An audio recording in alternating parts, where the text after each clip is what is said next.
Hello, mahal kong mga kababayan sa Pilipinas.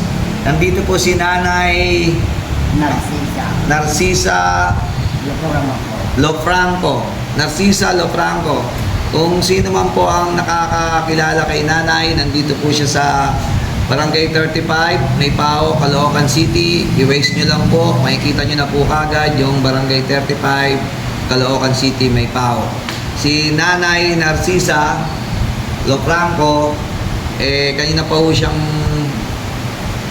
hapon. Napadpad po siya dito sa lugar natin, sa Barangay 35. Kaya hindi niya po alam kung saan siya pupunta, hindi niya matandaan dito kung sino yung kamag-anak niya dito sa Caloocan. Kaya minabuti po natin na kukupin si Nanay para hindi po siya ma-disgrasya sa labas. At wala kang dalang pera, Nay. Wala pa pong dalang pera si Nanay, kaya syempre alam niyo na, magugutom si Nanay, mauuwaw at mapupuyat dahil nga po naligaw siya. Ang anak ni Nanay, sino mga anak mo, Nay? Si Ami, si Amalia, si Eduardo. Dapat kong isa Nakalimutan mo isa, Nay. Si Nanay, ang pagkakaalam ko, ang edad mo, Nay, ano? 90? Malaki na ang edad ni Nanay, 90 plus na.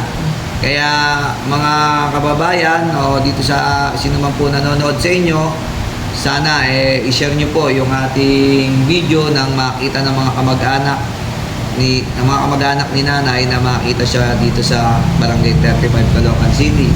Kaya huwag po kayo mag-alala, nasa mabuting kamay si Nanay habang hindi pa po natatagpuan ng kanyang mga kamag-anak. Mababait-bait tao rito, Nay. Kaya kung sino man po ang nakakilala kay Nanay o mga kapitbahay niya o mga kumarit kumpari niya dati, nandito lang po siya sa Barangay 35. Paki-share na lang po kung sino man po ang nakakita. Kaya wag po kayong mag-alala, alaga po namin si Nanay, ginagawa po namin baby si Nanay. Nanay, no? Totoo si Nanay. Thank you po at God bless po sa inyo lahat. Salamat. Ayan po mga kabarangay, si Nanay po ay nasa mabuting kamay sa Barangay 35. Yan po, nasa mangangalaga po namin si Nanay. Kaya sana po matagpuan agad siya ng pamilya niya upang makapiling niya ang mga mahal niya sa buhay. Kasi dito po sa barangay, alam niyo naman po, napaka-busy. Kaya makakita si Nanay ng mga violent dito. Kaya sana makita agad si Nanay ng mga kamag-anak.